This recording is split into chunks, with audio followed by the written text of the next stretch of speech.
आऊज़ुबिल्लाहिमिनश्शैतानिर्रजीम बिस्मिल्लाहिर्रहमानिर्रहीम। आज हमने पढ़ना है बेटा हमारा LHV पार्ट फर्स्ट के लेक्चर। आज हमने पढ़ना है ये स्टेरिलाइजेशन क्या होता है, जरासीम से पाक करना। ये जो हमारे LHV पार्ट फर्स्ट के लेक्चर जो हैं ये शॉर्ट नोट्स हैं, उनकी जो बुक ज़ीरो बुक के नाम से है बेटा, उसके लास्ट टॉपिक चल रहे हैं और ये पेज नंबर है 185। हो सकता है ये हमारा सेकंड लास्ट लेक्चर हो बेटा, इसके बाद ही लास्ट लेक्चर होगा, कंप्लीट हो जाएगी बुक। तो स्टेरिलाइजेशन बहुत ज़्यादा इम्पोर्टेंट है। मेडिकल का जो भी लोग काम करते हैं उनमें जरासीमों से उनका वास्ता पड़ता रहता है और जरासीमों को जड़ से ख़त्म करना, मार देना मुकम्मल तौर पे, उनके स्पोर्स जिनको अंडे कहते हैं वो भी ख़त्म कर देना और जरासीम को भी ख़त्म कर देना, वो अमल क्या कहलाता है, sterilization. It is a broad term, ये एक वसी टर्म है। That refers to any process, जो किसी भी ऐसे प्रोसेस के लिए इस्तेमाल होती है। दैट रिमूव्स, जो हटा दे, आर किल्स या मार दे, आल फॉर्म्स ऑफ माइक्रो ऑर्गेनिज्म, जितने भी माइक्रो ऑर्गेनिज्म हैं जिस भी शक्लों में, फॉर्म्स का मतलब क्या होता है शक्लों में, तो उनको सबको हटा दे या मार दे, उसको हम क्या कहते हैं, sterilization. Proper sterilization is easily achieved. Proper जो स्टेरिलाइजेशन है जरासीम से पाक करना, उसको आसानी से हासिल किया जा सकता है with combination of heat. Sorry बेटा स्टॉप करना पड़ा था। तो कहता है proper sterilization easily achieved, proper जो जरासीम से पाक करना उसको आसानी से हासिल किया जा सकता है विद कम्बिनेशन ऑफ हीट। किसके मिलाप से, हीट के मिलाप से, यानी दर्जा हरारत दे के चीज़ों को गर्म करके जरासीम से पाक किया जा सकता है। हाई प्रेशर से पाक किया जा सकता है। फिल्ट्रेशन, किसी भी चीज़ को छान के, जैसे हम मास्क लगाते हैं तो मास्क क्या करता है बेटा, फिल्ट्रेशन करता है, जरासीमों को हमारे सांस के रास्ते अंदर नहीं जाने देता। तो फिल्ट्रेशन से भी जरासीम को ख़त्म किया जा सकता है। केमिकल जैसा कि डेटोल वगैरह से हाथ धोते हैं या नहाते हैं, उनसे भी जरासीम से पाक किया जा सकता है। इरिडेशन और शुआओं के ज़रिए भी जरासीम को पाक किया जा सकता है। तो ये सारे तरीक़ाकार हैं बेटा। तो कहने का मकसद ये है इस फ़िक्रे में कि स्टेरिलाइजेशन जो है हम हीट के ज़रिए, हाई प्रेशर, फिल्ट्रेशन, केमिकल और इरिडेशन के ज़रिए हासिल कर सकते हैं आसानी के साथ। पर्पज़ क्या होता है, मकसद क्या होता है स्टेरिलाइजेशन का, the purpose of sterilization and disinfection. अच्छा ये समझ लें लफ्ज़ बेटा, स्टेरिलाइजेशन होता है जरासीम को 100% मार देना, कोई भी जरासीम या उसका स्पोर ना बचे, उसको स्टेरिलाइजेशन कहेंगे। और डिसइंफेक्शन ये होता है जरासीम को काफ़ी हद तक मार देना, लेकिन 100% ख़ात्मा नहीं होता स्टेरिलाइजेशन में, लेकिन इस हद तक ख़ात्मा हो जाता है या कमज़ोर हो जाते हैं जरासीम कि वो नुकसान नहीं दे पाते। तो क्या है, इन दोनों लफ्ज़ों को हल्का हल्का इनमें डिफरेंस है, लेकिन ये एक ही मीनिंग में आते हैं, जरासीम से पाक करना है। तो पर्पज़ जो है, मकसद क्या है स्टेरिलाइजेशन का और डिसइंफेक्शन का, इस प्रोसीजर का, इस तरीक़ाकार का, इज़ टू प्रिवेंट, बचाना, transmission of microbes to patient, के माइक्रोब्स जो हैं मरीज़ को ट्रांसफ़र ना हो जाएं। इन एडिशन, और इजाफी तौर पर, to sterilization and disinfection, sterilization और डिसइंफेक्शन के लिए other important measures to prevent transmission are included, और कुछ और तरीक़ाकार अख्तियार किए जाते हैं ट्रांसमिशन से बचने के लिए, वो भी शामिल हैं in the protocol of standard precautions, जो कि स्टैंडर्ड प्रिकॉशन में यानी एहतियाती तदाबीर में आते हैं। एक तो स्टेरिलाइजेशन किया जाता है और दूसरा इजाफी तौर पे भी कुछ इक़दाम किए जाते हैं बेटा। Importance of sterilization prevents the growth of disease, सबसे अहमियत जो है स्टेरिलाइजेशन की ये है कि वो बीमारी की नशो नुमा को रोकती है। स्टेरिलाइजेशन कर देंगे, जरासीम से पाक कर देंगे तो मज़ीद जो बीमारी है वो ग्रोथ नहीं करेगी, नशोनुमा नहीं पाएगी, मरीज़ जो है मज़ीद बीमार नहीं होगा। One of the most important reason why the disinfection of medical device is so important, कहता है एक बहुत अहम रीज़न, एक वजह कि क्यों हमें जो मेडिकल के आलात हैं, डिवाइसेस क्या कहते हैं, आलात, उनको जरासीम से पाक करना पड़ता है। इज़ सो इम्पोर्टेंट, बहुत ज़्यादा इम्पोर्टेंट है। Is to prevent the buildup of bacteria, के बचाया जा सके बैक्टीरिया के बिल्डअप होने से। वही बात लाजम रिपीट किए जा रहा है बेटा, बैक्टीरिया की ग्रोथ से बचाना या बैक्टीरिया को बिल्डअप होने से बचाना। ग्रोथ भी वही होता है, बिल्डअप भी वही होता है, यानी बैक्टीरिया को नशानुमा करने से रोकना है। एंड वेरियस अदर डिजीज़, और दूसरी बीमारियों को भी बिल्डअप होने से यानी नशोनुमा करने से रोकना है। वही ऊपर वाली बातें रिपीट करके आ गया, आप एक दफ़ा भी लिख देंगे तो काम हो जाएगा। When any medical tool is use, जब कोई भी मेडिकल के आलात इस्तेमाल होते हैं, bacteria come on to the device, तो इस डिवाइस के ऊपर बैक्टीरिया लाजमी आ जाते हैं। मेथड ऑफ स्टेरिलाइजेशन, स्टेरिलाइजेशन के तरीक़ाकार क्या हैं, जो ऊपर भी उसने लाइन में बताया बेटा। सबसे पहला है वेट हीट। वेट हीट कहते हैं नमी वाली हीट। इसमें क्या होता है, ऑटोक्लेव, ऑटोक्लेव आपने देखा ही होगा, प्रेशर कुकर टाइप सारे हॉस्पिटल्स में मौजूद होता है। उसमें पानी में बॉयल करते हैं, प्रेशर के तहत हीट लगाते हैं मुख्तलिफ़ किस्म के आलात को, जो कि आलात जराही जिनको ऑपरेशन के आलात कहते हैं, सर्जरी के आलात, तो उनको उसमें डाल के और उसको एक ख़ास टेम्परेचर पर बॉयल किया जाता है, तो उसके सारे जरासीम और स्पोर मर जाते हैं। फिर दूसरा ड्राई हीट का तरीका जिसको फ्लेमिंग कहते हैं या बेकिंग कहते हैं। फ्लेमिंग जिसने लेबॉर्ट्री में काम किया, अक्सर औक़ात स्लाइड वगैरह को उठा के या किसी भी चिमटी को डायरेक्ट शोले के ऊपर ले जाया जाता है और शोला जो है वो उससे इतना रेड हॉट हो जाता है कि कोई भी जरासीम ज़िंदा बाकी नहीं रहता। ठीक है, बेकिंग का मतलब होता पकाना। ठीक है, तो ये ड्राई हीट का तरीका जरासीम से पाक करने का। फिर आ जाएगा फ़िल्ट्रेशन। फ़िल्ट्रेशन कहते हैं छानना। फ़िल्ट्रेशन में कई सारी चीज़ें आती हैं बेटा। एयर फ़िल्टर भी आजकल आए हुए हैं जो हवा को, जो ख़ास तौर पे ऑपरेशन थिएटर की फ़िज़ा होती है उसको साफ़ करते हैं। फिर आ जाएंगे सॉल्वेंट। सॉल्वेंट में आ जाएंगे आपके सिपरेट, पायोडीन, डेटोल वगैरह, ये इनको केमिकल्स भी कह सकते हैं, ये भी जरासीम से पाक करते हैं। फिर लास्ट वन, पाँचवां तरीका आ जाएगा रेडिएशन, शुआओं के ज़रिए जरासीम को पाक करना। The main method of choice for sterilization is in most labs is autoclaving. कहता जो मेन मेथड है जो लोग चूज़ करते हैं जरासीम से पाक करने के लिए, बहुत सारी लेबॉर्ट्रियों में लेबॉर्ट्री के लिए शॉर्ट लफ्ज़ इस्तेमाल किया है, इज़ ऑटोक्लेविंग। ऑटोक्लेविंग है यूजिंग प्रेशराइज्ड स्टीम, जो कि बहुत ज़्यादा प्रेशर के तहत ये भाप का इस्तेमाल करता है, टू हीट द मटेरियल को गर्म करने के लिए, टू बी स्टेरिलाइज, जिसको जरासीम से पाक करना मकसूद हो। This is a very effective method, ये बहुत ज़्यादा अहम तरीका है। That all kills all microbes, ये आल लफ्ज़ दो दफ़ा आ गया, ये पहले वाला आल ख़त्म कर दें। That kills all the microbes, जो कि तमाम के तमाम माइक्रोब्स को ख़त्म कर देता है। स्पोर्स, माइक्रोब्स के अंडों को ख़त्म कर देता है, स्पोर होते हैं माइक्रोब्स के अंडे। एंड वायरसेस को ख़त्म कर देता है। ऑल दो फॉर सम स्पेसिफिक बैग्स, जी यहाँ पे बेटा ये लफ्ज़ बैग्स है या बग्स है, अगरचा कुछ ख़ास किस्म के बैग्स होते हैं, ये बैग्स ही लफ्ज़ आएगा, जो जैसा कि ब्लड बैग वगैरह हो गया। ठीक है, वो होते हैं स्पेशली हाई टेम्परेचर, जिनके लिए इंतहाई दर्जा हरारत ज़रूरी होता है, और इंक्यूबेशन टाइम इज़ रिक्वायर्ड, या उनके लिए इंक्यूबेशन टाइम भी ज़रूरी होता है जरासीम से पाक करने के लिए। यहाँ ये बात समझना ज़रूरी है बेटा, जरासीम से पाक करने के लिए ये कुछ चीज़ें ऐसे इख्तियार की जाती हैं भी। एक बार उसको ऑटोक्लेव करेंगे, जरासीम से पाक करेंगे और उसको कुछ दिन के लिए फिर दोबारा ऐसे ही छोड़ देंगे 1-2 दिन के लिए, ताकि अगर कोई स्पोर बच गए हैं तो वो स्पोर को ख़त्म करना थोड़ा सा मुश्किल होता है बनिस्बत किसी भी माइक्रोब्स के, क्योंकि स्पोर के बाहर ना, स्पोर कहते हैं अंडों को, स्पोर के बाहर एक खौल होता है, जैसे अंडे के बाहर खौल होता है, तो उस खौल के अंदर जो है जरसूमा जो है वो बच जाता होता है।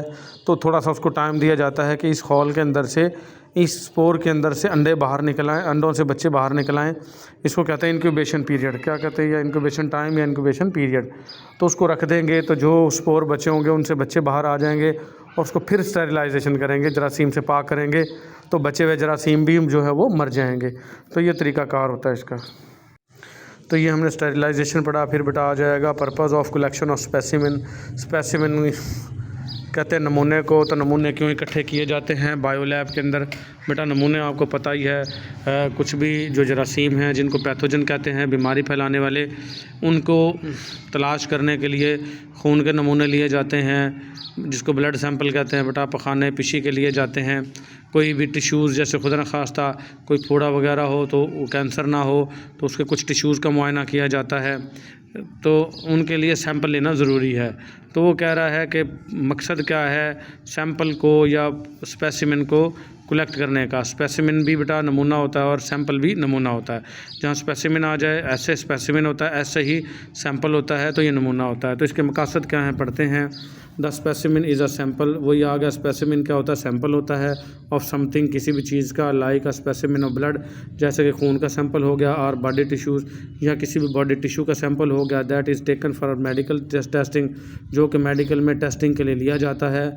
The noun specimen comes from the Latin word, ये नाउन स्पेसिमिन जो है ये आया है लातीनी लफ्ज़ स्पेसियर से। ये स्पेसर लिखा हुआ है, मीनिंग टू लुक, इसका मतलब है किसी भी चीज़ को देखना, गौर से देखना कि इसमें आया है क्या। बायोलॉजिस्ट कलेक्ट स्पेसिमिन, बायोलॉजिस्ट जो हैं वो नमूने इकट्ठे करते हैं, so they can get better look at something कि वो किसी भी चीज़ को बहुत अच्छे तरीके से देख सकें, टू स्टडी इट, ताकि इसका मुताला किया जा सके कि ये आया ख़तरनाक चीज़ है या बेहतर है या बीमारी इसी की वजह से तो नहीं हो रही, तो इसलिए नमूना लिया जाता है। Biological specimen are collected for laboratory methods, biological जो नमूने हैं वो इकट्ठे किए जाते हैं लेबॉर्ट्री तरीक़ाकार से। डेवलपमेंट इनकी नशोनुमा करवाई जाती हैं ट्रेनिंग पर्पस, और ट्रेनिंग पर्पस किया मकसद के लिए, ताकि जो सीखने वाले लोग हैं उनको ट्रेन किया जा सके। इट इज़ फंडामेंटल प्रिंसिपल, ये एक बुनियादी असूल है for any laboratory test procedure, किसी भी लेबॉर्ट्री के टेस्ट तरीक़ाकार के लिए, that the value of the test is comprised, जिसमें किसी भी जो टेस्ट है उसकी वैल्यू को, उसकी अहमियत को शामिल हाल रखा जाता है, और इवन निगेटेड या रद्द कर दिया जाता है। निगेटेड का मतलब रद्द कर देना होता है बेटा, या शामिल हाल रखा जाएगा या नज़रअंदाज कर दिया जाएगा, रद्द कर दिया जाएगा। बाय यूजिंग स्पेसिमेन, नमूने को लेके, नमूने को इस्तेमाल करते हुए, that have not been properly collected, जो कि बेहतर तरीके से ना कलेक्ट किया गया हो, लेबल्ड है जिसको अच्छे से लेबल ना किया गया हो, हैंडल जिसको अच्छे से हैंडल ना किया गया, और स्टोर्ड या उसको स्टोर ना किया गया हो अच्छे से, प्रायर पहले, पी से प्रायर, पी से पहले, to and during the test process, या टेस्ट प्रोसेस के दौरान, जिसको अच्छे से लेबल ना किया जाए, जिसको अच्छे से हैंडल ना किया जाए, जिसको स्टोर ना किया जाए, या जिसको अच्छे से कलेक्ट ना किया जाए, तो उसको निगेट कर दिया जाएगा, रद्द कर दिया जाएगा, या अगर वो अच्छा होगा तो उसको कंप्राइज कर लिया जाएगा, यानी शामिल हाल रखा जाएगा। This study will collect biological sample, ये मुताला हमें बताता है कि बायोलॉजिकल सैंपल को हमने इकट्ठा करना है, ठीक है। जैसे बक्कल सेल हो गए, बक्कल सेल कहते हैं चीक सेल बेटा, आपके चेहरे के सेल्स अंदर जो है ना गाल, उसके सेल्स लिए जाते हैं, जिन्होंने लेबॉर्ट्री का काम किया है उनको पता है बेटा बक्कल सेल्स का, ठीक है। और ब्लड सैंपल खून के नमूने लिए जाते हैं, स्किन सैंपल जिल्द के नमूने लिए जाते हैं, to be use in the developing, ताकि इनको इस्तेमाल किया जा सके बेहतरी के लिए, एंड टेस्टिंग, और टेस्ट करने के लिए, लेबॉर्ट्री मेथड्स को फॉर मेजरिंग, जिससे हमें पता चल सके, मेजर कर सकें, एंड एनालाइजिंग जीन्स, और जीन्स का मुताला कर सकें। तो सारे के सारे टेस्ट किए जाते हैं बेटा। मेथड ऑफ कलेक्शन कैसे करेंगे बेटा, नमूना कलेक्ट करते वक्त मदरजा झेल चीज़ों का ख्याल रखेंगे, बहुत ज़्यादा ज़रूरी है। तो मेथड ऑफ कलेक्शन देखते हैं। द स्पेसिमेन, नमूना is send to the lab, जो लेबॉर्ट्री में भेजा जाएगा, with proper labelled, with name, उसके ऊपर लेबल पे लिखा जाएगा नाम क्या मरीज़ का, एज उम्र क्या है उसकी, सेक्स कहते हैं जेंडर बेटा, मेल या फीमेल है, हॉस्पिटल नंबर, अस्पताल का जो नंबर लगा पर्ची पे वो लिखना है, स्पेसिमेन नेम, जो नमूना या सैंपल आपने लिया है उसका लिखना है कि किस लिए है, ठीक है। एंड प्रॉपर टेस्ट नेम, और इसका कौन सा टेस्ट करना है, क्योंकि जैसे ब्लड है बेटा, ब्लड से ही कई सारे टेस्ट किए जाते हैं, तो ये ब्लड तो आया है लेकिन इसका टेस्ट कौन सा करना है, तो इसलिए प्रॉपर टेस्ट का नाम भी लिखा जाएगा, साइट ऑफ स्पेसिमेन, और ये नमूना लिया किस जगह से है, ठीक है, तो वो भी लिखी जाएगी। अमाउंट ऑफ स्पेसिमेन, और मकदार कितने नमूने की वो भी लिखी जाएगी। And then place into the secondary leak proof container, और अगर उसको दूसरे लीक प्रूफ कंटेनर के अंदर शिफ्ट करना पड़े तो फिर क्या करना है, लीक प्रूफ कहते हैं जिसमें लीक ना हो, लेबल्ड बायो हैज़र्ड,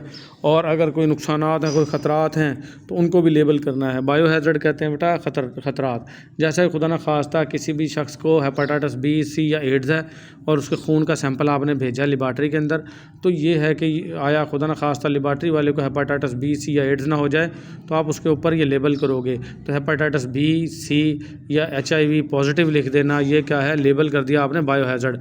अब लेबॉर्ट्री वाला उस सैंपल को, उस ब्लड के नमूने को टेस्ट करेगा, अभी तो एहतियात करेगा कि ये उस शख्स का सैंपल है जिसको खुदा न खास्ता ये ख़तरनाक बीमारियां मौजूद हैं, तो ये लेबल बायो हैज़र्ड आ गया बेटा।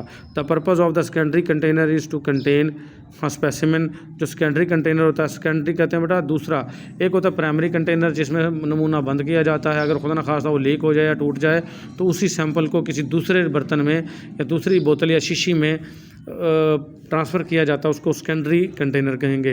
Is to contain the specimen, उसमें नमूना होगा। If the primary container breaks, अगर प्राइमरी कंटेनर जो पहला वाला कंटेनर था वो टूट गया है, और लीक्स या लीक हो गया है इन ट्रांजिएंट टू लेबॉर्ट्री के अंदर आने से पहले। या उसके दौरान में टूट गया है। अब बताया जा रहा, मिसाल दी जा रही है बेटा, एन एल्बुमाइन टेस्ट। एल्बुमाइन एक प्रोटीन है बेटा, अगर उसका टेस्ट किया जाए, चेक यूरिन, इसके लिए हम पेशाब का नमूना लेंगे फॉर पेशेंट, मरीज़ के लिए, कॉल्ड एल्बुमाइन, और उसको हम क्या कहेंगे, एल्बुमाइन प्रोटीन। ठीक है। Albumin is normally found in the blood. Albumin आमतौर पर खून में होती है, and filtered by the kidneys, और इसको गुर्दे साफ़ करते हैं।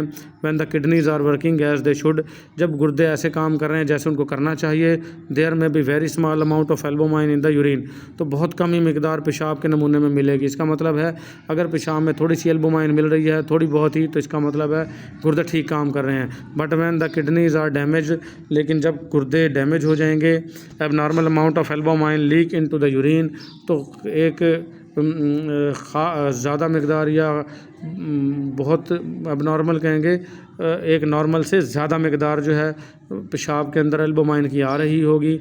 A small amount of protein in the urine, अच्छा ये फिर उसको कहेंगे हम, अगर पेशाब में ज़्यादा आ रही है तो उसको हम कहेंगे एल्बुमिनोरिया।